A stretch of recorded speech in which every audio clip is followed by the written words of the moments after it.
Hermanos, buenas tardes.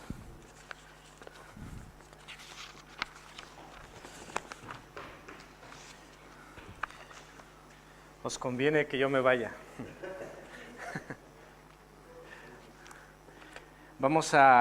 Ya hemos leído los versículos que vamos a estudiar esta tarde.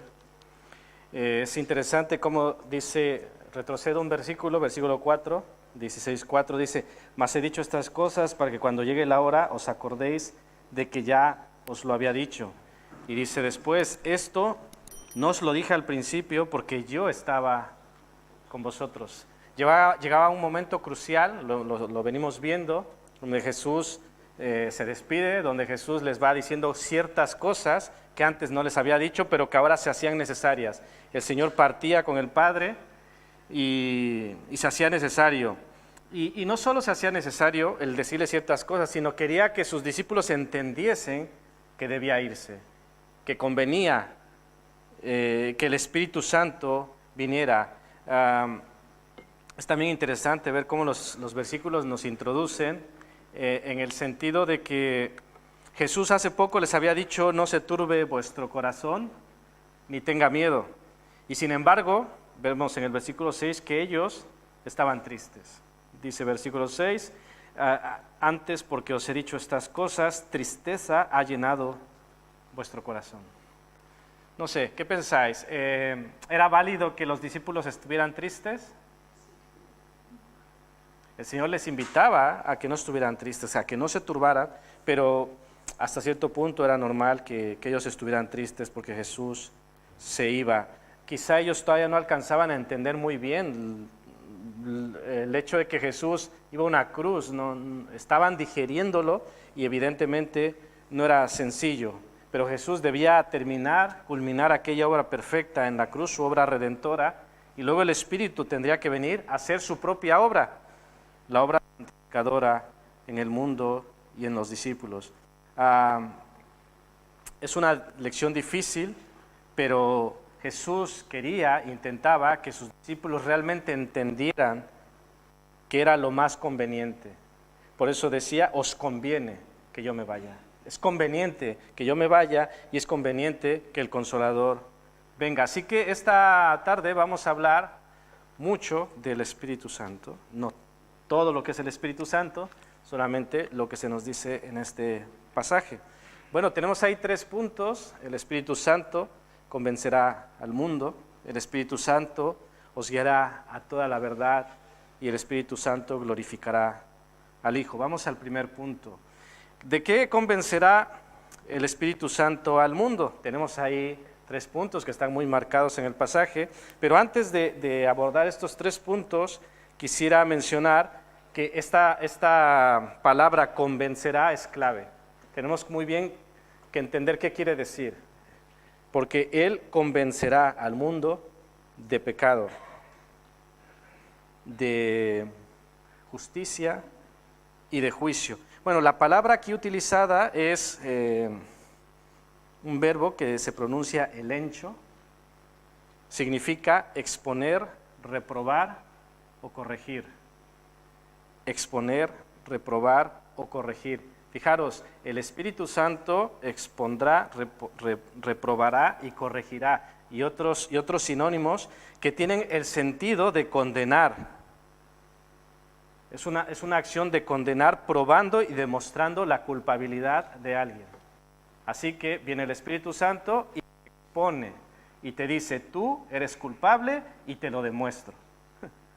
Yo sé que en mi propia manera de entender cuesta trabajo asimilar viendo al Espíritu Santo como alguien que condena, porque claro, no es como lo entendemos, pero es lo que, cuando dice convencerá, es la acción que está ejecutando el Espíritu Santo. Pero evidentemente esta condena, aunque es confrontante, su propósito no es acusar como tal, sino es para salvar, es exponer para salvar, exponer para curar, exponer para que pueda venir la salvación a la persona que es expuesta. En este caso, en este primer punto, al mundo. El Espíritu Santo convencerá al mundo.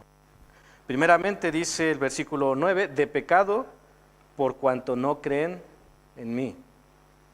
¿Cuál es el pecado que se menciona aquí en este versículo 9? Si lo tuvieras que decir en una palabra, ¿cuál es el pecado del cual se acusa, del cual el Espíritu Santo convencerá? Incredulidad.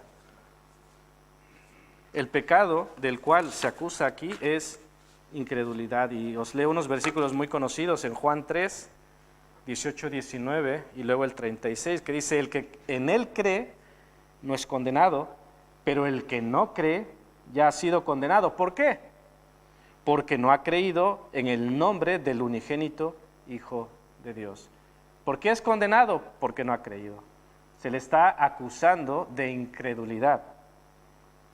Y esta es la condenación, que la luz vino al mundo, hombres son más las tinieblas que la luz, porque sus obras eran malas. ¿Por qué alguien amaría las tinieblas y no la luz? Dice la palabra, porque sus obras son malas. Dice versículo 36 de Juan 3, el que cree en el Hijo tiene vida eterna, pero el que rehúsa creer en el Hijo no verá la vida, sino que la ira de Dios está sobre él. Bueno, el Espíritu Santo y su labor de convencer al mundo de pecado, de la incredulidad en este caso. Por medio del testimonio, esto lo veremos más adelante, pero es importante irlo mencionando, los discípulos de Jesús fueron llamados a dar testimonio. La palabra dice que el Espíritu Santo daría testimonio del Señor, pero también vosotros, pero también los discípulos. A través de este testimonio, el Espíritu Santo no solo pondría al descubierto el pecado del mundo, sino que esa es una gran labor del Espíritu Santo, sino que no es solo exponer, como decíamos hace rato, como porque sí, por avergonzar, sino dice que despertaría la conciencia de culpa que conduce al verdadero arrepentimiento. Esta exponer no es para avergonzar, es para que reacciones. Estás en peligro, lo estás haciendo mal, estás en condenación. Y es como, gracias, no me había dado cuenta, no lo sabía, no me había enterado, y esto pueda llevar o conducir a un verdadero arrepentimiento. Hay un ejemplo muy claro en Hechos 2, que lo vamos a estar mencionando varias veces. Os leo versículo 36 al 38. Dice, sepa pues ciertísimamente toda la casa de Israel que a este Jesús, a quien vosotros crucificasteis, Dios le ha hecho Señor y Cristo. Fijaros, el testimonio de los discípulos, la predicación de la palabra, la exposición del pecado, vosotros crucificasteis, dice versículo 37, al oír esto, se compungieron de corazón y dijeron a Pedro y a los otros apóstoles, varones hermanos, ¿qué haremos? Pedro les dijo, arrepentíos y bautícese cada uno de vosotros en el nombre de Jesucristo para perdonar los pecados y recibiréis el don del Espíritu Santo. Es decir, fueron expuestos, fueron convencidos de pecado, obra del Espíritu Santo, compungieron su corazón y el Espíritu Santo hace esta gran labor. Luego, arrepentimiento y fe en Jesucristo. Es interesante, ya lo mencionaba en la otra ocasión, este tipo de predicación, porque estas personas fueron expuestos, fueron confrontados. Muchas veces hemos de decir, lamentablemente, que en muchas ocasiones se prohíbe cierto tipo de predicaciones, que la gente no sea confrontada, que no sea expuesta, porque se vaya a sentir, se vaya a molestar, se vaya a sentir mal, se va a ir de la iglesia. Hermanos, cuando dice que el Espíritu Santo convencerá de pecado, la labor es esta, es exponer. Con esto no estoy diciendo que prediquemos sepulcros blanqueados, y que es algo que se predicó. Ni estoy simplemente señalar y acusar, no se trata de eso, pero se trata de que proclamemos el Evangelio tal cual. que proclamemos lo que el Espíritu Santo quiera decir, aunque a veces diga, vosotros crucificasteis. Evidentemente, yo quiero que vosotros mismos me digáis, ¿este mensaje gustaría a aquellas personas que estaban escuchando? Era una acusación directa. Y este mismo, vosotros crucificasteis, se lo dijo Pedro en este caso al pueblo, pero también se lo dijo a los líderes. La respuesta fue diferente. En el caso del pueblo, algunos dijeron, ¿qué haremos? En el caso de los dirigentes, en general vamos a echarlos a la cárcel, ¿no? Vamos a acabar con ellos. Son dos reacciones distintas al mismo mensaje. El problema no es el mensaje, el problema es la persona, cómo recibe el mensaje. Entonces, hermanos, hay que ser prudentes, por supuesto, pero en ninguna forma bloqueemos la labor del Espíritu Santo, porque ya el Señor dijo que el Espíritu Santo vendría a convencer de pecado. Y si el Espíritu Santo ha de convencer de pecado, ¿nosotros qué debemos ser? ¿Canales o bloqueo? ¿Qué debemos ser nosotros en ese ejercicio y ministerio del Espíritu Santo? Canales, instrumentos. Bueno, otra cosa que el Espíritu Santo ha de hacer hacia el mundo, dice el versículo 10, de justicia, por cuanto voy al Padre y no me veréis más. Bueno, justicia, claro. ¿Qué es la justicia? Cada país tiene su sistema de justicia, más o menos parecido, pero hace poco, recuerden las noticias, que se estaba hablando mucho de un término, ¿cómo se llamaba? Sedición. ¿Y qué significa sedición en Bélgica y qué significa en España? Es decir, cada quien con su sistema de justicia. ¿Qué es la justicia? Podríamos ir uno a uno y para mí es justo esto y para mí no es justo. ¿Y llegaríamos a un punto de acuerdo? Probablemente no. Sobre todo según qué sea o qué polémico sea el punto que estemos tratando. Pero sí que tenemos una referencia de justicia perfecta. De acuerdo al pueblo, hablando de criterios y hablando de Jesús, el pueblo en general, los sacerdotes y el sistema judicial habían condenado a Jesús. Ese sistema corrompido en el tiempo de Jesús, ¿qué decía que era Jesús? Según su justicia, según su manera de ver lo que era correcto. Según ellos, Jesús, ¿qué era? Era un blasfemo, era un farsante, quebrantaba las leyes, quebrantaba el sábado, por ejemplo, era un engañador, incluso se le acusó de estar endemoniado, ¿cierto? Esta era la justicia de los hombres. Sistema judicial de los hombres, Jesús es un farsante.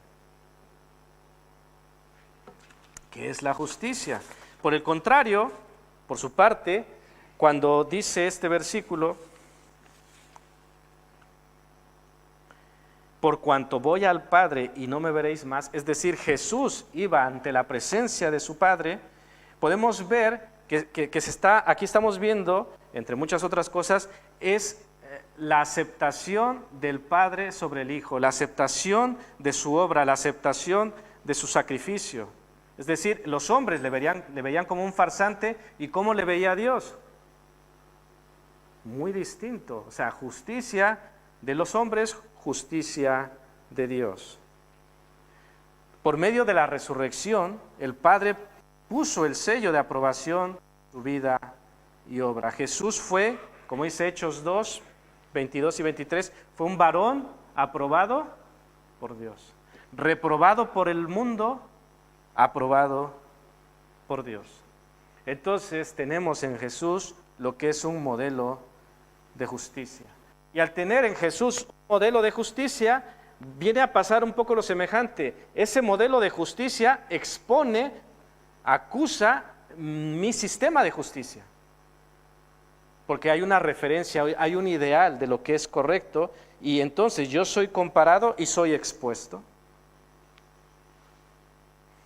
Y también aquí el Espíritu Santo, en su labor de convencernos, que el hecho de que yo vea que mi sistema de justicia no es el sistema de justicia de Dios, en este caso de Jesús, debiera idealmente llevarme al arrepentimiento, debiera llevarme a corregir. Hombre, si estoy mal, pues tendría que hacerlo bien. Sería lo natural, sería una reacción natural.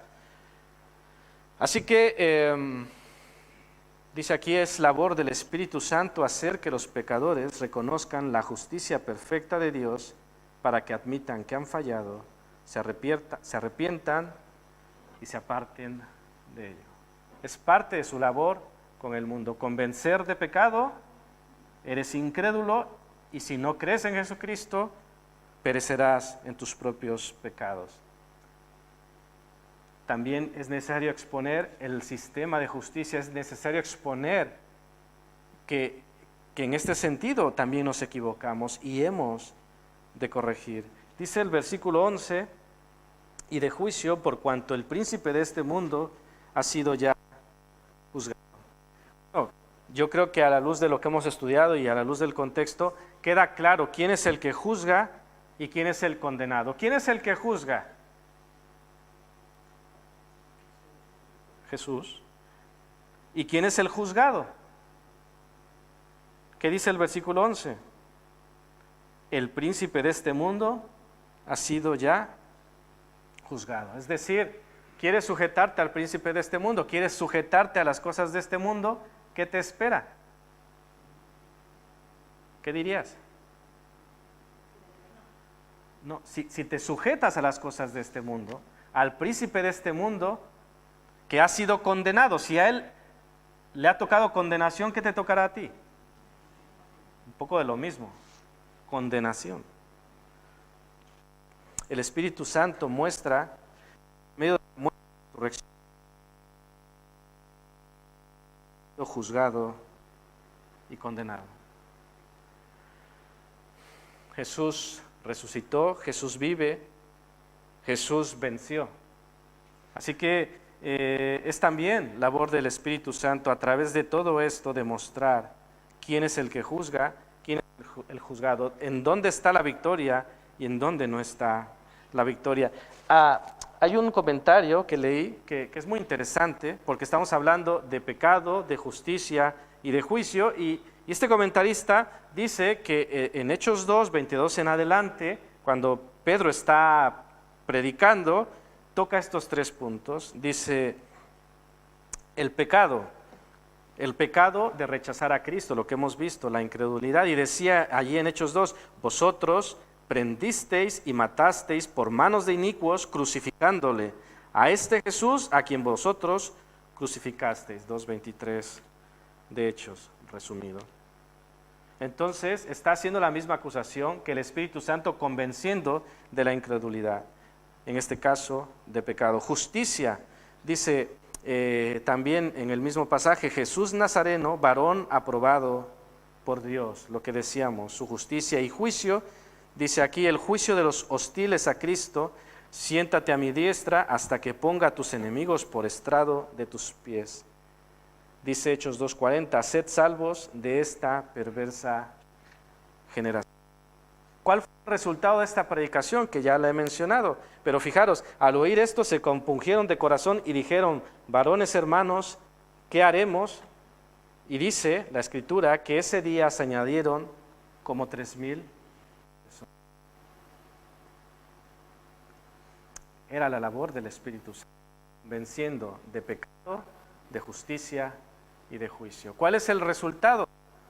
A veces por eso me llama mucho la atención cuando hablamos de técnicas de evangelismo, de cómo lo vamos a hacer, cuál es la mejor manera. Y sé que muchas veces la intención es muy buena y evidentemente tenemos que estudiar y analizar qué es lo que tenemos que hacer, qué es lo que no tenemos que hacer, pero a la vez no tenemos que rompernos la cabeza. Es decir, el Señor ya nos dijo lo que hemos de hacer, cómo hemos de hacerlo y qué hemos de predicar. Que prediques la palabra. Que demos el mensaje de la cruz, aunque esto sea locura para ¿quiénes? Para los que se pierden. Es decir, hemos de predicar lo que tenemos que predicar.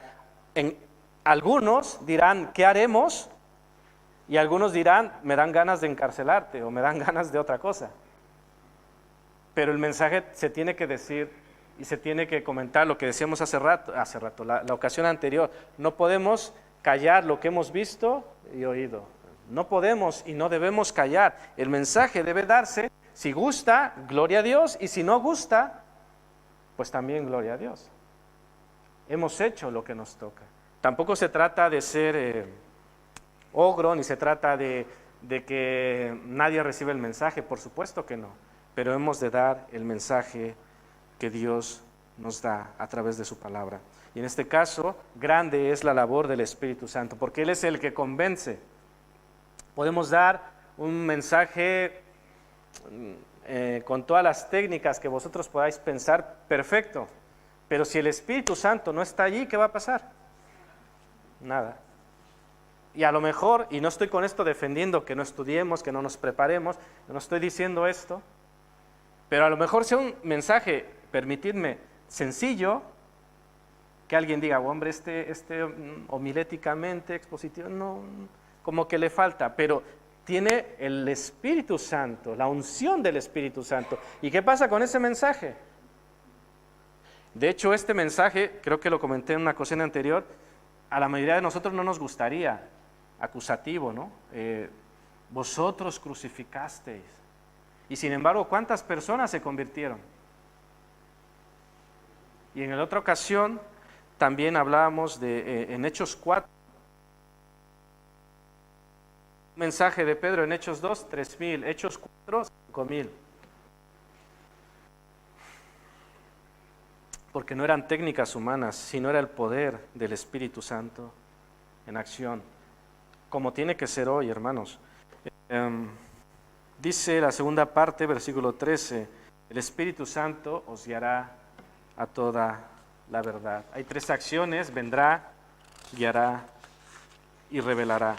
Dice el versículo 8 y el versículo 13 también van en la misma idea. Y cuando Él venga, decía versículo 8, y también el versículo 13 dice, pero cuando venga el Espíritu de verdad, Él os guiará. Hermanos, de acuerdo a las Escrituras, ¿cuándo se cumplió el Espíritu Santo vendrá?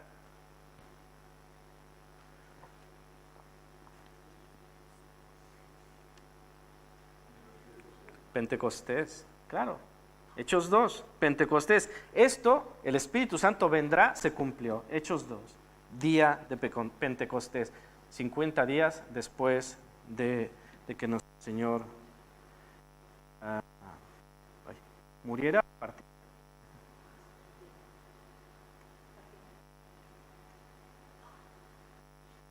Me había pillado.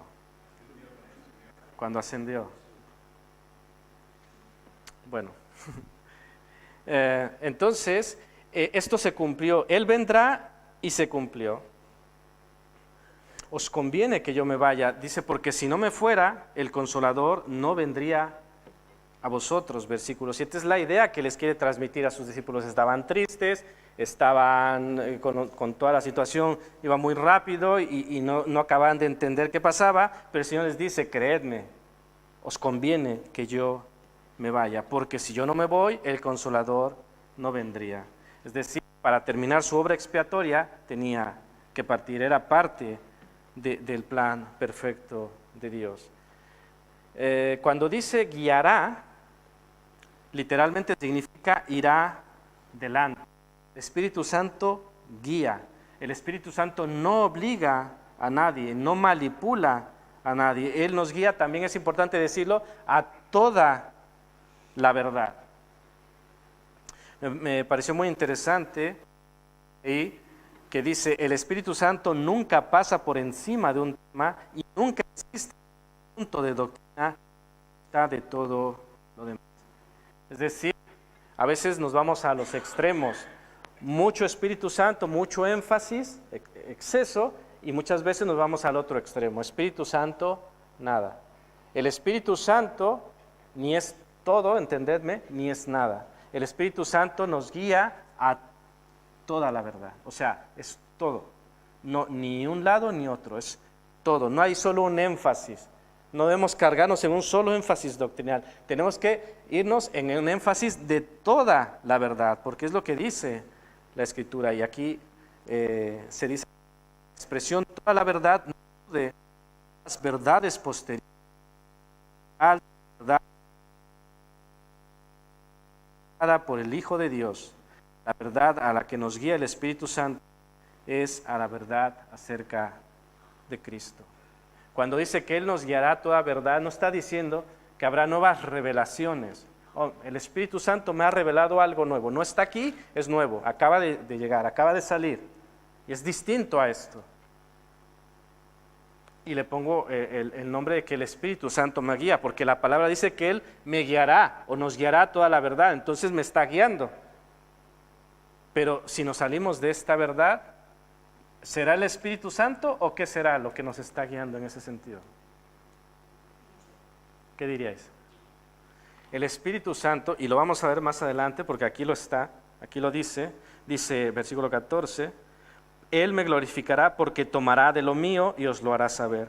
Todo lo que tiene el Padre es mío, por eso dije que tomará de lo mío y os lo hará saber. Es decir, y Jesús ya lo venía diciendo anteriormente, las cosas que Él había enseñado, el Consolador, el Espíritu Santo, les aclararía, que es lo que menciono en el punto, revelará. Es decir, tomará de lo de Jesús, la enseñanza de Jesús, lo que enseña la Escritura, no otra cosa distinta, y hemos de tener también cuidado en este sentido. Dice en el tercer punto, en el tema de revelará, versículo 13, dice 1 Corintios 2, 10 y 11, pero Dios nos la reveló a nosotros por el Espíritu, porque el Espíritu todo lo escudriña, aún lo profundo de Dios, porque ¿quién de los hombres sabe las cosas del hombre, sino el Espíritu del hombre que es así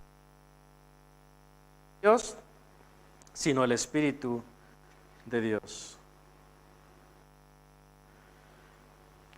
El Espíritu Santo no hablará por su propia cuenta, sino que hablará todo lo que oyere. Él me glorificará porque tomará de lo mío y os lo hará saber. Es lo que hace el Espíritu Santo. Bien, guía, revela, pero no en ese sentido místico, sentido fuera de las Escrituras, para que no podamos errar. Hay otra cosa que encontré y me pareció interesante, haciendo referencia a este guiará y revelará. Varios comentaristas coinciden, apelan a que el vendrá, como lo hemos visto es Hechos, cuando el Espíritu Santo vino, luego el guiará son las epístolas y el revelará es el Apocalipsis. Me llama la atención, varios comentaristas son los que coinciden en esta idea. Yo no quisiera forzar, pero lo que es cierto es que el Espíritu Santo hará estas acciones en nosotros, en el pueblo, en el mundo, lo que hemos visto, el primer punto, y en este caso se está refiriendo ya no al mundo, sino a sus discípulos. El Espíritu Santo os guiará. ¿Por qué el Espíritu Santo en el primer punto convencerá al mundo, y por qué en el punto número 2 guiará a toda verdad? Es decir, el Espíritu Santo, aunque tiene potestad, y decíamos, no obligará a nadie. En este caso, al pueblo de Dios, en este caso a los discípulos, guiará. ¿Por qué guiará a los discípulos y no guiará en el mismo sentido al mundo? ¿Por qué? No sé si estoy proponiendo bien la pregunta. Claro, porque el Espíritu Santo, ¿en quiénes está? En quien ha creído. Entonces, al mundo, a través del testimonio y del ministerio de los discípulos, expone, pero al discípulo, y que el Espíritu Santo mora en los discípulos, le guía a toda la verdad. Bueno, punto número 3, el Espíritu Santo glorificará al Hijo. Hemos leído, tomará de lo de Jesús, no enseñará nada distinto.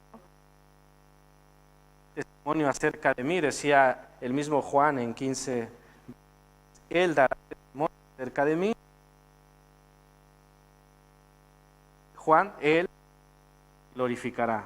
Es lo que haría el Espíritu Santo, es lo que estaba haciendo y es lo que Jesús había anunciado que el Espíritu Santo haría. No enseñaría nada contrario a lo que Jesús había enseñado. Nada fuera de lo que Jesús había enseñado. Tomaría de lo suyo.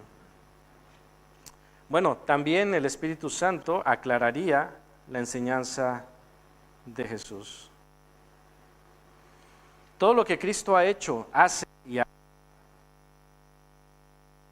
Enseñanza tu Santo. Hace la labor de maestro y recordador de las palabras y enseñanzas de Jesús. Os leo 14:26, que ya lo mencioné, dice: mas el Consolador, el Espíritu Santo, a quien el Padre enviará en mi nombre, Él os enseñará todas las cosas y os recordará todo lo que yo os he dicho. ¿Qué es lo que iba a enseñar el Espíritu Santo? Todo lo que yo os he dicho, es decir, la enseñanza de Jesús. Nada más allá, lo que Jesús había enseñado. Él enseñará todas las cosas y os recordará todo lo que yo os he dicho. Bueno, y como no podría de ser de otra forma, respaldará a Jesús. Dice aquí: así como la misión del Hijo era de revelar y glorificar al Padre, de igual manera la misión del Espíritu es la de revelar y glorificar al Hijo. El Espíritu Santo motivará que se predique de Jesucristo, que se predique lo de Jesucristo, y hará que el nombre de Jesucristo sea grande. Grande es la misión, grande e importante es la labor del Espíritu Santo. Y por eso Jesús decía: es necesario, es importante, os conviene que yo me vaya y que el Espíritu pueda venir. Pero pasemos a algunas aplicaciones.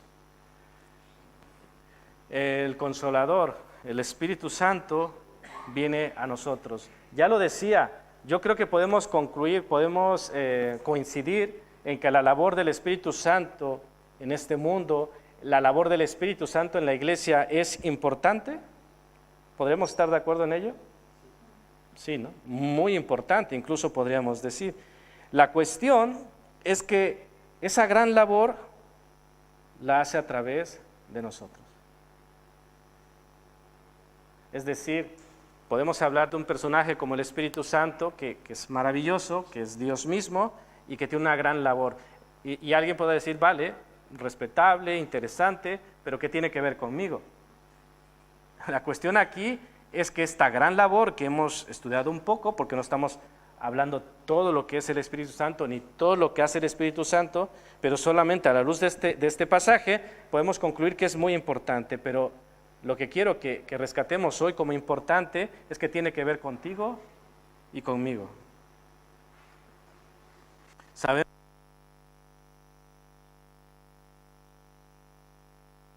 que esta tierra necesitó de un cuerpo para hacer esa obra que Él vino a hacer.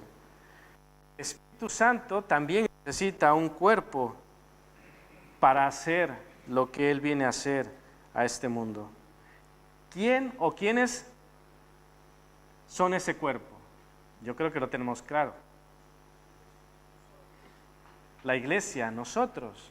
Así que el Espíritu Santo necesita hacer una gran labor y allí es donde entramos nosotros.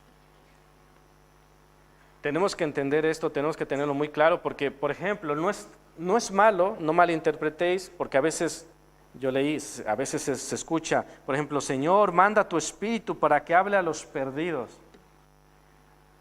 Es una expresión no del todo equivocada porque el Espíritu Santo sin duda va haciendo obra. Pero quiero que pensemos, ¿cómo es que el Espíritu va a hablar a los perdidos?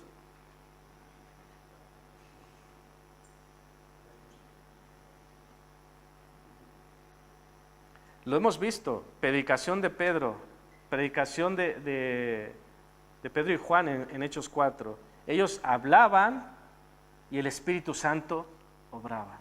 Es decir, nosotros proclamamos el Evangelio y el Espíritu Santo obra allí. Nosotros no convertimos a la gente, pero nosotros somos enviados a predicar el Evangelio.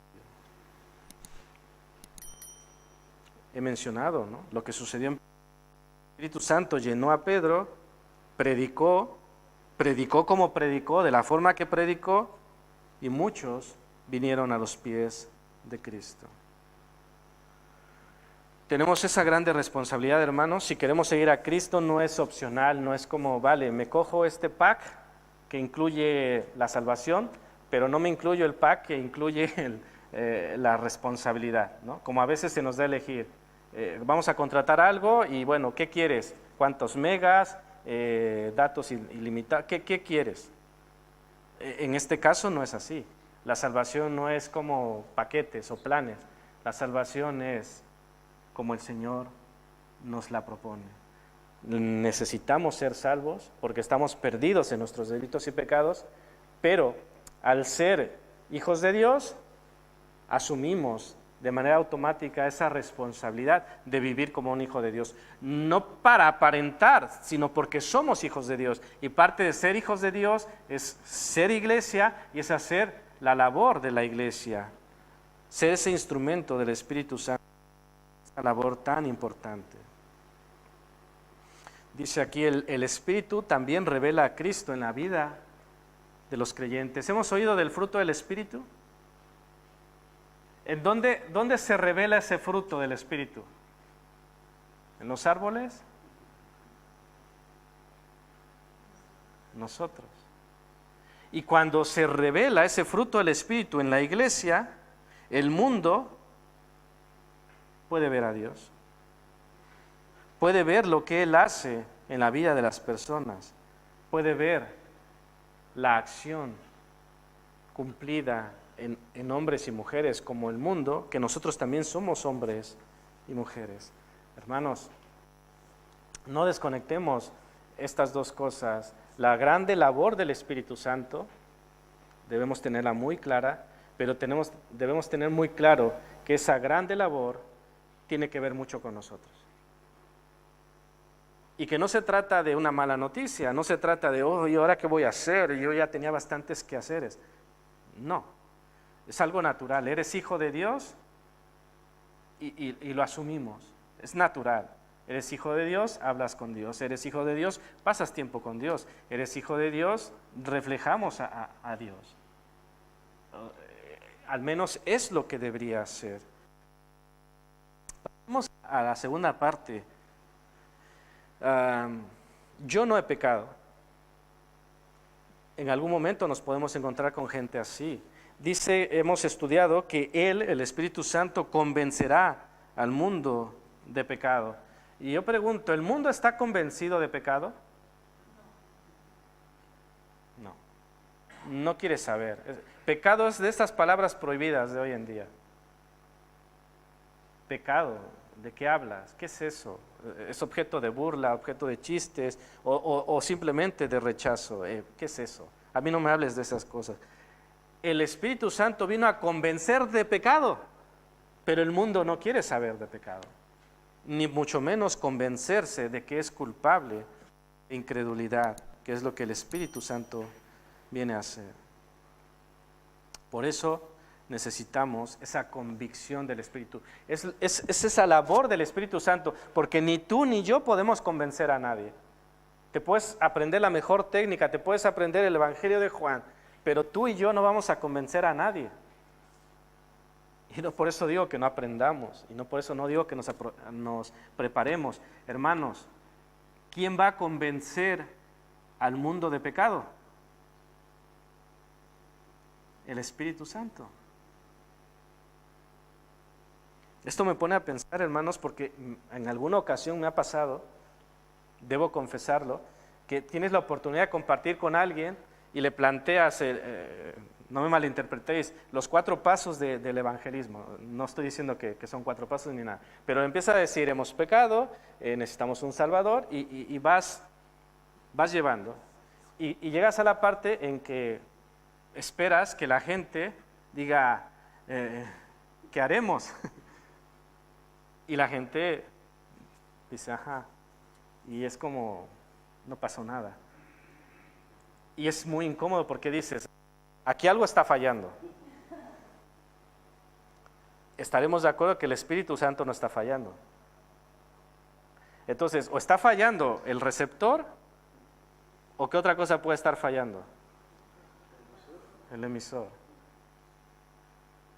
Entonces, es preocupante porque, claro, la palabra es la palabra, el Espíritu es el Espíritu, pero si no pasa nada, o el receptor está rechazando totalmente el mensaje, o yo no estoy tan conectado, no estoy tan cercano, que el Espíritu Santo esté respaldando ese testimonio. Si el Espíritu Santo no respalda ese testimonio, sonarán los grillitos y dices, es que he compartido el Evangelio. Y es algo que debemos tener muy... Necesitamos, la gente, nosotros mismos necesitamos convicción. Os leo esta frase, dice, no puede haber conversión sin convicción. El Espíritu de Dios, quien de un pie.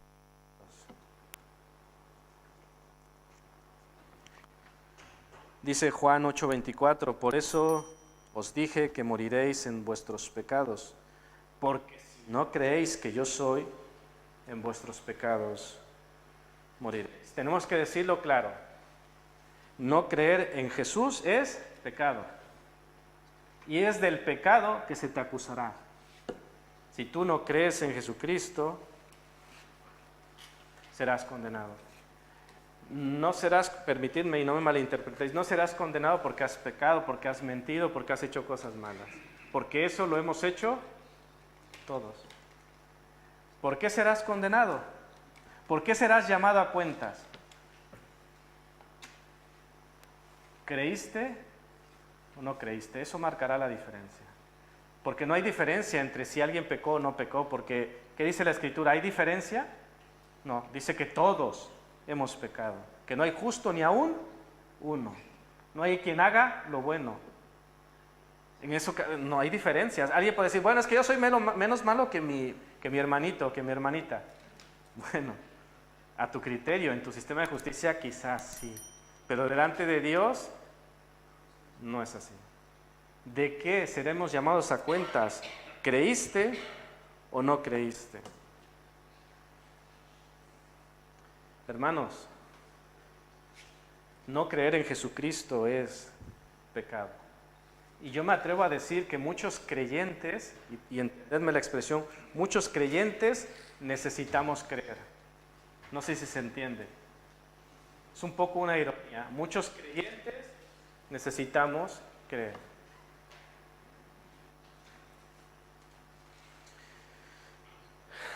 Podríamos hablar de la mentira, por ejemplo. Cuando alguien dice que no ha pecado, el camino de la mentira es muy, muy útil.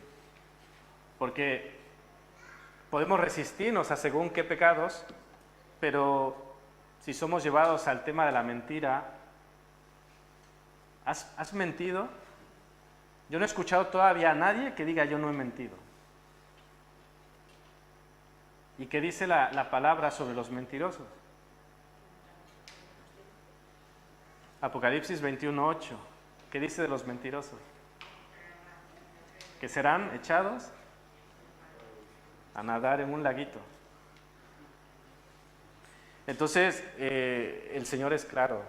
Hemos pecado, no creer en Jesucristo es pecado, necesitamos creer en Jesucristo. De hecho, tercer punto, es conveniente. No vamos a profundizar en por qué es conveniente, porque podríamos sacar muchos motivos. En el contexto de lo que hemos leído, dice que es conveniente que el Señor parta para que el Consolador venga y haga esa gran labor que hemos estudiado.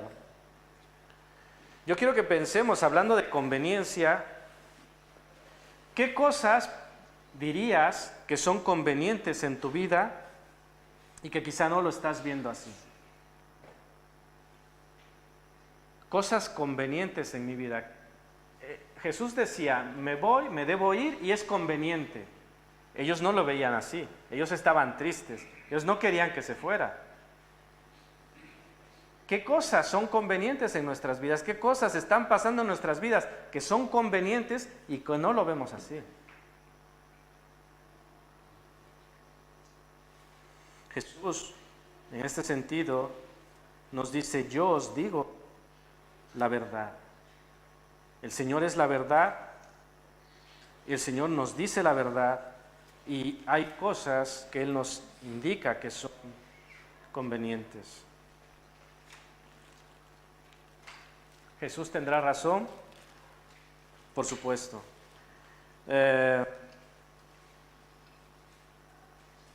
¿Qué es conveniente que suceda en tu vida? ¿Qué es conveniente que suceda en la iglesia? Hay cosas que suceden que a veces no entendemos, pero que, no estoy diciendo que todo, pero que muchas veces son convenientes. Te pregunto, ¿qué es conveniente que hagas cada día? En este contexto, ¿qué es conveniente que hagas cada día?